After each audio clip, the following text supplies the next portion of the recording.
Hi everyone, it's Sally, aka Crafting Gal Sal, and I'm sitting here in my camper and I wanted to do a short video for you about the process that I went through to decide where I'm going to do my crafting while I'm doing some long-term camping. So I want to clarify, the only time I would do crafting is if Gary and I are set up at a place where we're going to be staying for quite some time, because normally if we're just camping for a week, I am outside hanging out with my family, hanging out with Gary, bike riding, hiking, swimming, boating, all of those fun things that I love to do and that I prefer to do.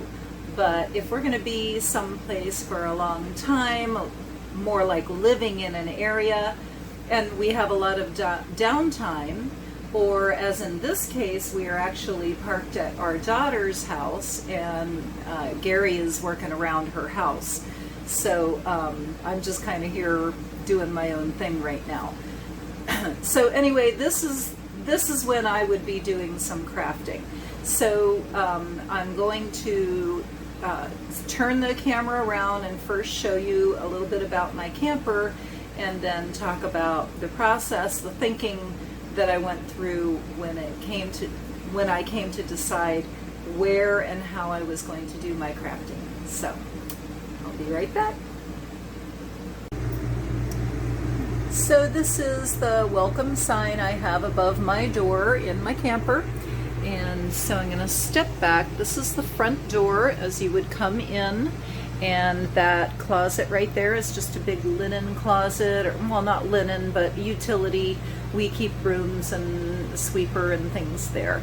This is my kitchen. You walk into the kitchen, so I'm going to step back, and there's my kitchen. It's a slide out. That whole section right there slides out, and it has an island. So there's my island with my sink, and then this is the television that's in the living room, and it has a little fireplace down there.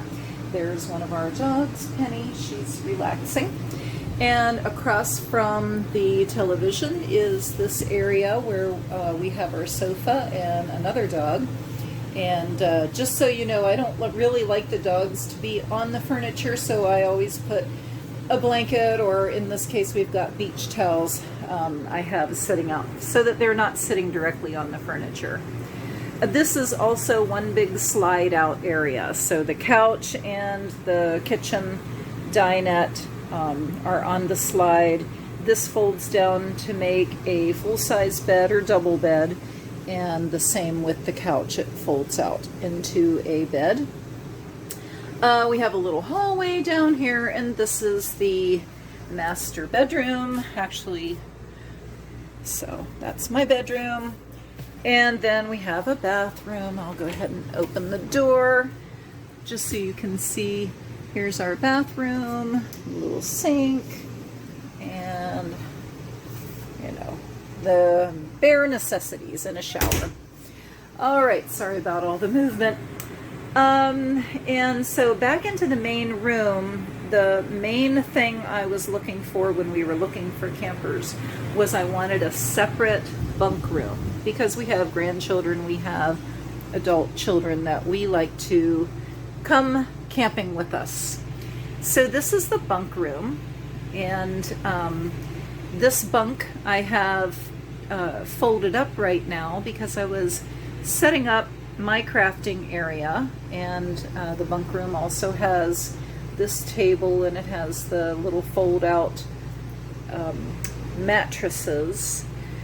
In the big bag is our blow-up two-man, what is it called? Kayak, our two-man kayak. So we store it back here when we're not using it. And hi everybody. This bunk room has tons of storage. So I was thinking, all right, I need a place to keep all my crafts, but I also need to have a nice place where my grandkids can sleep and have their own space. So I'm sorry, this is not focusing very well, and I don't know what's going on, but so there's lots of storage. Yesterday, I'm going to open this up. Yesterday at Big Lots, I don't know if you can see it, I found that 3-drawer plastic organizer right there. So I bought that and put that inside this particular cupboard. And then there's my rolling cart that I always carry all my crafting stuff in if I'm going somewhere. So I packed that thing for camping, and so that is ready. Now, again, this is where I was thinking that I was going to set up my crafting. I realized I didn't have enough light, so I brought in this little ring light that I was going to use to try to light my space. But to light it up, you have to plug it into a USB, which meant I was going to also have to either have my laptop in here to plug it in, or I was going to have to just plug it directly into the wall with a USB charger. So I had to think about that. And so I contemplated that last night when in those moments when you can't sleep. So I'm going to flip this around. Okay, so what I decided last night, I thought, I don't think I really even want to craft back in that bunk room. It's dark, there's no window that I can see when I'm sitting there at that table. There's no window because the window's above where the bunk is, and when you flip that bunk up, it covers the window. So I just thought, I don't want to sit there and craft. I want to be able to look out the window and enjoy the view wherever I happen to be. And so I decided that I'm going to go ahead and set up my craft area out here at the table. But I want it to be portable because I don't want it to set out when I'm not crafting. I want to be able to bring things out quickly and then put them away quickly because this is a small space, and I don't like it when there's a lot of clutter around in this small space. So that's what I'm going to do. You just saw where I had my crafts set up in the bunk room. So I'm going to pause the video. I'm going to bring everything out here, and then I'll show you my new and improved craft area. I'm back, and that did not take me very long at all to bring the things out.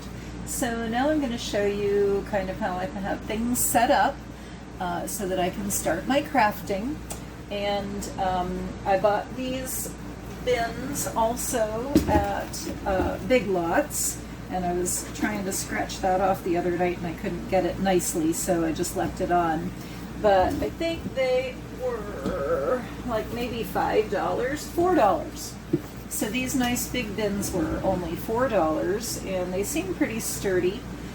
In this one I've got my cutter, I have my scoring thingamabob, whatever those are called. I have a bunch of stamp sets that I know I'm going to be using while I'm here, and I've got my new Amazing glitter gel pens that I just received on Amazon the other day. So that's what I have in this little tote, ready to grab anything at a moment's notice when I need it. In this one back by the wall, I chose these bins because they were going to be big enough and wide enough to put 12 by 12 paper pads in there. So I've got a new one that I just bought with fall colors. I have this one that this one is, I bought it at Tuesday morning when they were going out of business, and it's called A Walk in the Park, but it's got some real pretty papers in there that I want to use. And then I've got a bunch of smaller paper pads in here. So basically this is my paper pad bin, and I also have some sentiment stickers that I like to use, and I've got a little thing of card bases and envelopes. So that's ready, and I just I'm going to sit it right there because it's very handy, and it's all right beside me. I've got my Cali Art alcohol markers from home, and they already come in this nice case, easy to carry. Then I bought this little Lazy Susan I think I bought it at Big Lots as well, and it was not very expensive, maybe $4, but I have one on my crafting table at home, so I knew I definitely wanted to have one here at the camper. So in it, I also, in my Lazy Susan, I like to keep things that I use all the time, and that on a Lazy Susan it just makes it very handy to grab. So I've got my art glitter glues, my colored pencils and watercolor. I think there's some watercolor pencils in there too. The little plastic containers I bought at the Dollar Tree yesterday. So, and I love those things. So I've got my scissors, I've got some scoring tools, and my little folder. This one I have some brand new baby wipes in there, and when you keep them in a little jar, then they stay moist. So I use those to clean up my stamps when I'm done with those. I got this little magnetic container also at the Dollar Tree, and I bought 2 of them, and I liked that it was big enough, if I can get it open, it was big enough to put my 2-sided tape in, those sizes, but this size was just a little too big. I couldn't fit it in there, so no biggie. I'll just set it right on top of it like I did. Now this container I brought from home, probably also got it at the Dollar Tree maybe a couple years ago. But I've got some other stamps that I use all the time, some distress inks, and some other stamps. So in a blotter, or however, I don't know what you call that thing. So I just set that on top of there and see how I can just spin it around and get what I need. I also brought from home this container of twines or threads, and I don't use these as often, so that's why I kind of set it back there. And then the container that this is in has like some little rubberized things on the bottom so it doesn't move. And I bought them for my camper to put things, store things in the camper, so that whatever it would just hold tight as we're moving down the road. So I had this extra one, and I thought, oh, that's a good size for my inks and my little tape runners, and then my big acrylic block also fit in there. So I use that all the time, so that's the closest to me. So really, this is all I think I need to start doing some card making while I'm here camping. So let me flip this around, and okay. So anyway, I'm gonna go ahead and start making some cards and having fun while my husband's out there working hard. I feel so bad for him, but I'm glad that he's doing what he's doing for our daughter. So anyway, until the next time, I hope that you have a happy day of crafting. Bye.